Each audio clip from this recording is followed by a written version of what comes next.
दिल्ली के मुख्यमंत्री अरविंद केजरीवाल जल्द ही दिल्ली वासियों को तोहफा दे सकते हैं।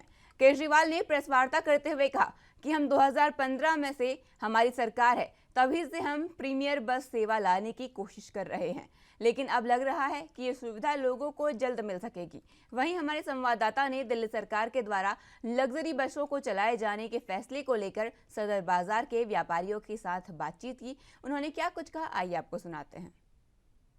दिल्ली सरकार के द्वारा एक और पहल की जा रही है। दिल्ली के अंदर लगातार कहीं ना कहीं इलेक्ट्रिक बसों को चलाने की बात की जा रही है। अब दिल्ली सरकार के खुद मुख्यमंत्री के द्वारा यह कहा गया है कि दिल्ली के अंदर लग्जरी बसें चलती नजर आएंगी, जिससे कहीं ना कहीं जो गरीब परिवार थे या फिर मिडिल क्लास परिवार थे, जो नॉर्मल बसों के अंदर डीटीसी बसों के अंदर सफर करते थे, अब जो कहते हैं बड़े व्यापारी थे या फिर अमीर लोग थे, वो कहीं ना कहीं अपने प्राइवेट व्हीकलों का इस्तेमाल करते थे, मगर उनके लिए अब लग्जरी बस चलाने के लिए बात की जा रही है। और दिल्ली सरकार के इस फैसले के साथ क्या व्यापारी और जो कहते हैं अमीर तबका है वो क्या उनके साथ है? हमारे साथ खुद पम्मा जी बैठे हुए हैं, उनसे ही जानने की कोशिश करते हैं। मार्केट के व्यापारी भी हैं और बड़े उद्योगपति भी है। क्या वो इन लग्जरी बसों का इस्तेमाल करेंगे या फिर अपने ही व्हीकलों के द्वारा ही चलते हुए नजर आएंगे? हमारे साथ पम्मा जी हैं, उनसे ही जानने की कोशिश करते हैं। पम्मा जी, जिस तरीके से दिल्ली सरकार के द्वारा कोशिशें की जा रही हैं कि लग्जरी बसें अब चलाई जाएंगी, क्या लग्जरी बसें से कहीं ना कहीं दिल्ली के अंदर पॉल्यूशन कम होगा? दूसरा, अपने अपने व्हीकल को छोड़कर क्या उन लग्जरी बसों का इस्तेमाल किया जाएगा?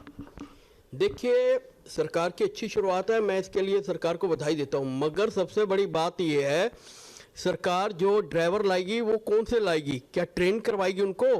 क्योंकि जिस प्रकार की ये बसें लाई जा रही हैं उस प्रकार ये जो ड्राइवर अब हैं, अगर इसी प्रकार चलाएंगे तो ये बसें, ये समझ लिए 3-4 महीने में ही सड़कों पे खराब मिलेंगी और कचरा हुई पड़ी होंगी, कबाड़ में पड़ी होंगी। क्योंकि जो उनकी जिस प्रकार की हालात है चलाने के, इससे ये लगता है कि उनको तो कोई ये कंपटीशन करना है कहीं पर पहुंचने के लिए। ये ना तो किसी की जान की परवाह करते हैं, ना बस स्टॉपों पे भी ज़्यादा रोकते हैं, बस स्टॉपों से बहुत आगे तक रोकते हैं।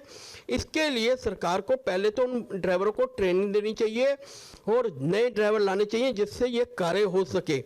और सबसे बड़ी बात है, इन बसों के साथ साथ एक स्मार्ट कार्ड भी जो जारी किया जाए, जिसमें ये हो कि वो चाहे बस में जाए या मेट्रो में जाए, वो कार्ड हर जगह वो वैलिड हो। क्योंकि जिससे ये हो कि जो भी इंसान है वो कहीं पर भी सफ़र करता है, कोई भी आदमी, तो उसको ये लगे कि मैंने एक कार्ड डाल लिया, अब मैं जहाँ मर्जी जाइए। हमें तो चाहिए कि सुविधा पूरी हो। और दूसरी बात क्या है, सबका जो किराया है बराबर का हो। राजनीतिक छोड़कर आप विकास के लिए काम करें। ये नहीं है कहीं पर महिलाएं फ्री कर दी, कहीं पर कोई फ्री कर दिया। इन बसों की मेंटेनेंस पूरी हो, इन बसों को चलाने वाले ड्राइवर अच्छे हो।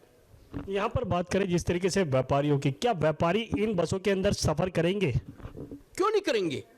क्या दिक्कत है? व्यापारी मेट्रो में भी सफ़र करते हैं, कई बसों से भी आते हैं, मगर उन बसों की सुविधा हो, बसें स्टॉपों पे रुके, हर जगह से आए, तो क्यों नहीं आएंगे? बसों पे हमें आने में हमें भी अच्छा लगेगा कि भाई एक तो पोल्यूशन में भी, ट्रैफिक भी कम होगा। दूसरी बात क्या है कि हमारे भी खर्चे कम होंगे उससे, कि आने जाने के जो हमारी गाड़ियों पे खर्चे लगते हैं वो भी कम होंगे।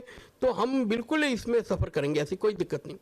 तो देखा आपने, कहीं ना कहीं दिल्ली सरकार के इस फैसले से व्यापारी वर्ग जो है वो काफ़ी उत्साहित है। क्या देखना होगा कि आने वाले समय के अंदर जो लग्जरी बसें दिल्ली के अंदर दौड़ती नजर आएंगी, उन बसों से व्यापारियों को कितना फ़ायदा होने वाला है, और जो अमीर तबका या फिर कहते हैं जो अपर तबका था, वो क्या इन बसों के अंदर सफ़र करने के बाद अपने आप को सुरक्षित महसूस करेगा? क्योंकि इनके अंदर CCTV कैमरे लगाए जाने की बात की जा रही है, वाईफाई की सुविधा देने की बात की जा रही है, तमाम सीटें की जो है उनके हिसाब से ही लोगों को बैठने की परमिशन दी जाएगी, यानी कि खड़े होकर सफर जो है वो नहीं कर पाएंगे। अब देखना होगा ये लग्जरी बसें जो हैं दिल्ली की सड़कों पर कब से दौड़ने शुरू करेंगी। कैमरा पर्सन इरफान खान के साथ राजीव कुमार तिवारी, NBC।